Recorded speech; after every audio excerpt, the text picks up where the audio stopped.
Sujatha Anandakumar mayor அவர்களும் இந்த அருமையான ஒரு நிகழ்ச்சியில் கலந்து கொண்டு நம்மளை எல்லாம் வரவேற்று அற்புதமான ஒரு வரவேற்பை தந்து கொண்டிருக்கிறார்கள். தாய்மார்களே, வியாபார பெருமக்களே, ஆட்டோ ஓட்டுநர்களே, இருசக்கர வாகனத்தில்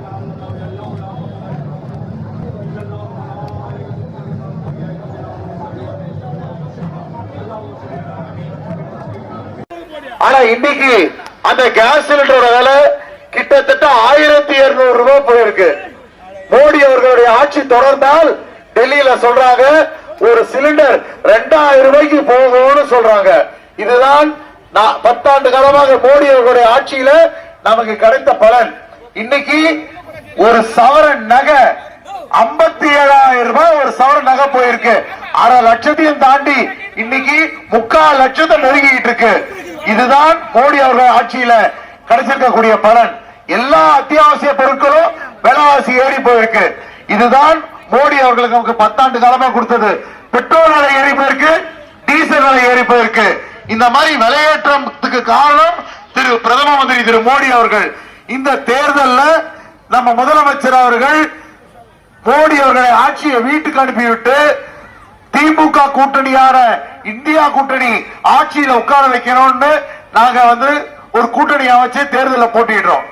இதோ இப்போது அண்ணல் அம்பேத்கர் அவர்கள் சிலைக்கு நான் மாலை அணிவித்துட்டு வந்திருக்கிறேனே, அண்ணல் அம்பேத்கர் அவர்கள் தான் இந்திய அரசியல் அமைப்பு சட்டத்தை நமக்கு செய்து கொடுத்தது.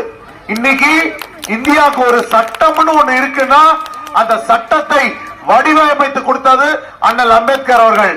ஆனா இன்னைக்கு அவர் மோடி அவர்கள் ஒரு செங்கலா கைட்டி எடுக்கிறார்.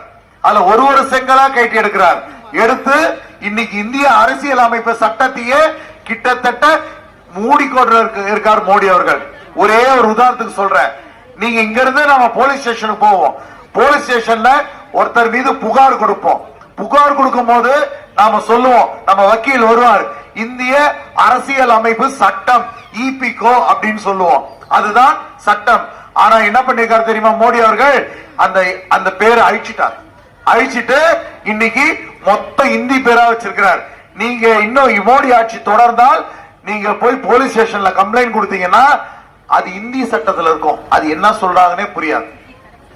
அப்படி எந்த காரணத்துக்காக காஷ்மீர்ல இருந்து கன்னியாகுமரி வரைக்கும் நாம எல்லாம் ஒரே குடும்பம், இந்தியான்ற பெருமையோடு நம்ம வாழணும்னு அண்ணல் அம்பேத்கர் கொடுத்த அந்த மாமேதையை கொடுத்த சட்டத்தை இன்னைக்கு மோடி அவர்கள்